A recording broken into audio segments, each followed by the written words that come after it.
இன்னைக்கு இளைஞர்கள் வாழக்கூடிய கிராமமாவே இருக்கு இன்ஸ்டாகிராம். அப்படிப்பட்ட இன்ஸ்டாகிராம் பிறந்த தினம் இன்று. இந்த மாதிரி சோசியல் மீடியா ரெவல்யூஷன் ஸ்டோரிஸ் தெரிஞ்சுக்க பிக் பேங் போகன் சேனலை சப்ஸ்கிரைப் பண்ணிக்கோங்க. கெவின் சிஸ்ட்ரோம் அப்புறம் மைக் ரேகன் ரெண்டு பேரும் சான் பிரான்சிஸ்கோல பர்பன் அப்படிங்கிற லொகேஷன் பேஸ்ட் ஆப்பை டெவலப் பண்ணாங்க. ஆனா அது பெருசா சக்சஸ் ஆல. ஆனா அந்த ஆப்ல இருந்த போட்டோ ஷேரிங் ஃபியூச்சர் மட்டும் ரொம்ப பாப்புலர் ஆச்சு. அப்பதான் உங்களுக்கு ஒரு ஐடியா வந்துச்சு, ஏன் போட்டோ ஷேரிங் ஆப்பை மட்டும் பண்ணலாமே அப்படின்னு. 8 வாரம் கோடிங்க்கு அப்புறம் இன்ஸ்டாகிராம் ரெடி. அப்படி ரெடியான இன்ஸ்டாகிராம் 2010 வருடம் அக்டோபர் மாசம் 6ஆம் நாள் முதலா லான்ச் பண்ணாங்க. லான்ச் பண்ண முதல் நாள்லயே 25,000 யூசர்ஸ் இன்ஸ்டாகிராமுக்கு வந்தாங்க. ஒரு வாரத்துக்குள்ள 1 லட்சம் டவுன்லோட்ஸ் ஆச்சு.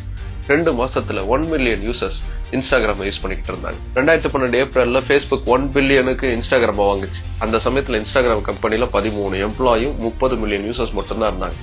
மார்க் ஜூக்கர்பர்க் உடைய புத்திசாலித்தனமான இன்வெஸ்ட்மெண்ட் இதுன்னு அப்ப எல்லாருமே எழுதுனாங்க. இன்னைக்கு இன்ஸ்டாகிராம் உலக அளவுல மிகப்பெரிய அளவுக்கான புரட்சியை செஞ்சிருக்கு. ஜென்சிகள் கூடி கம்யூனிகேட் பண்ணக்கூடிய இடம் இந்த இன்ஸ்டாகிராம் தான். வெறும் போட்டோ ஷேரிங்கா மட்டும் இல்லாம selfie culture, influencer marketing, brand ப்ரமோஷன்ஸ்னு ஒரு புதிய டிஜிட்டல் எக்கனாமியாவே இந்த இன்ஸ்டாகிராம் உருவாக்கி இருக்கு. இப்படி இன்றைய உலகில் மிகப்பெரிய அளவுக்கான புரட்சியை செய்த இன்ஸ்டாகிராம் முதலாக லான்ச் செய்யப்பட்ட தினம் இன்று.